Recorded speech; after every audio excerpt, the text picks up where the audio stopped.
ఇచ్చారు ఎలక్షన్ ఎలాగుందని నేను క్యాండిడేట్ని ఇక్కడ 235 బూత్ లో మా ఫాదరు, నా బ్రదరు, నా సిస్టరు, 22 మంది ఫ్యామిలీ మెంబర్ రిలేటివ్స్ ఓట్లు వేశారు.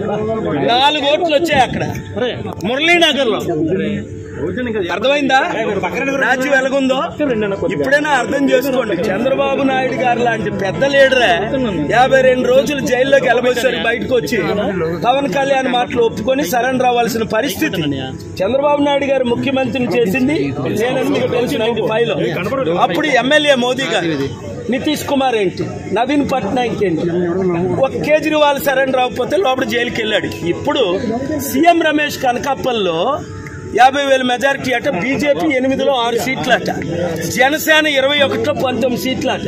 ఇంకెందుకు ఎలక్షన్? ఇప్పుడే నేను కలెక్టర్ గారితో సంతకం తీసుకొని వచ్చాను. ఆయన పెట్టనంటే గొడవ పెట్టుకొని మీరు ఎక్నాలజ్మెంట్ తీసుకోండి అని, ఇదిగోండి సంతకం. ఏమని డిమాండ్ చేశాను? కోర్టు ఆర్డర్ ఉంది 23-30 ఏమని, మీరు సీసీటీవీ లింక్ లాస్ట్ టైం ఎందుకు ఇచ్చారు క్యాండిడేట్లకి, ఇప్పుడు ఎందుకు ఇవ్వలేదు? ఇప్పుడు అర్థమైంది ఎందుకు ఇవ్వలేదు. సీసీటీవీ కెమెరాలు వెనకన ఎందుకు పెట్టలేదు, చుట్టూ ఎందుకు పెట్టలేదు? ఎందుకు కారణం?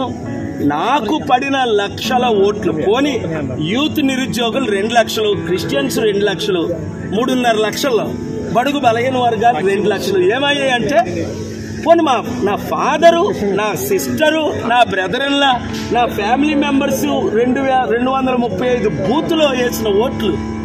ఆ రోజు నన్ను పోలీస్ శ్రీకాంత్ 15 నిమిషాలు హెరాస్ చేసి ఆపారు సిఐ పోలీసు.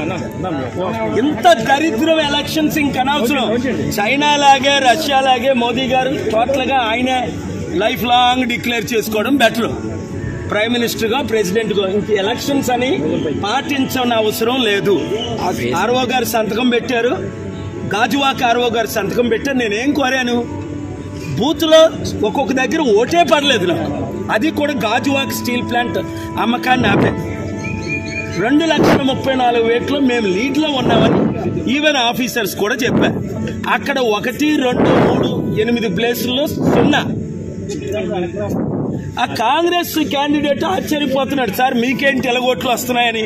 ఎందుకంటే మీరే లీడ్ లో ఉన్నారు, మీకు భరత్కే ఫైట్, టీడీపీకి వైసీపీ పక్కన పెట్టిందని.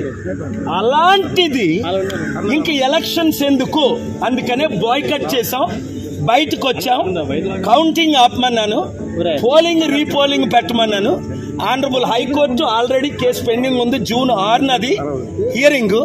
అక్కడ నేను ఫ్యాక్ట్స్ ప్రెజెంట్ చేస్తాను. వెబ్ లింక్ ఎందుకు ఇవ్వలేదు నాకు తెలిసిపోద్దని. మొత్తం